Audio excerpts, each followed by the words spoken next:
ఈరోజు మనకి న్యూస్ పేపర్లో ఒక ఆర్టికల్ని చూసుకుంటే కనుక ఒక ప్రధానమైనటువంటి ఆర్టికల్. ఇది మధ్యతరగతి కుటుంబానికి ఒక మంచి వార్తని చెప్పుకోవచ్చు. ముఖ్యంగా ముందుగా హెడ్లైన్ చూసుకుంటే కనుక బియ్యం చౌకగా విక్రయం బేస్ అని చెప్పేసి ఒక ప్రధానమైనటువంటి హెడ్లైన్తో కూడినటువంటి వార్త. వివరాల్లోకి వెళ్తే బీపీటీ సూపర్ ఫైన్ కేజీ రూ. 52, పచ్చి బియ్యం రూ. 50కి అందజేయడంతో సామాన్యులకి ఊరట అని చెప్పేసి మనకు రావడం జరిగింది. ఆగస్టు 1 నుంచి ప్రజలు ఈ అవకాశాన్ని వినియోగించుకోవాలి. ఉప ముఖ్యమంత్రి పవన్ కళ్యాణ్. మనకి ఈ వార్త వచ్చేసి దిశ న్యూస్ పేపర్లో అయితే రావడం జరిగింది.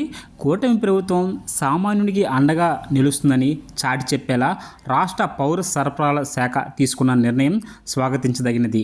బహిరంగ మార్కెట్లో పెరుగుతున్న బియ్యం ధరల నుంచి సామాన్యునికి ఏదైతే బియ్యం ధరలు ఎక్కువగా పెరుగుతున్నాయో వాటి నుంచి పౌర సరఫరాల శాఖ ఆధ్వర్యంలో తక్కువ ధరకే బియ్యం అమ్మకాలు చేపట్టాలని నిర్ణయించడం హర్షణీయం అని ఉప ముఖ్యమంత్రి పవన్ కళ్యాణ్ అన్నారు. బీపీటీ సూపర్ ఫైన్ బియ్యం ఏదైతే ఉన్నాయో కేజీ రూ. 52కి, గ్రేడ్ 1 పచ్చి బియ్యం రా రైస్ రూ. 50కి, రాష్ట్రంలో 130 రైతు బజార్లు, 500 రైస్ మిల్లర్లో ప్రత్యేక కౌంటర్లో ఆగస్టు 1 నుంచి ప్రజలకి అందుబాటులో ఉంచేలా మంత్రి నాదెండ్ల మనోహర్ ఏర్పాట్లు చేస్తున్నారన్నారు.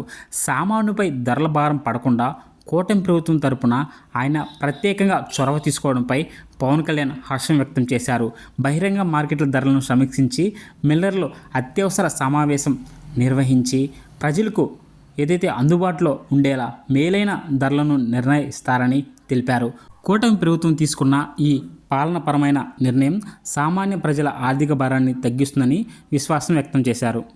ఏది ఏమైనప్పటికీ కూడా సామాన్యునికి బియ్యం తక్కువ ధరలోకి రావడం అనేది ఒక మంచి విషయం అనేది చెప్పుకోవచ్చు. ఈ వార్తపై మీ అభిప్రాయాన్ని తప్పకుండా కింద కామెంట్ సెక్షన్లో కామెంట్ చేయండి.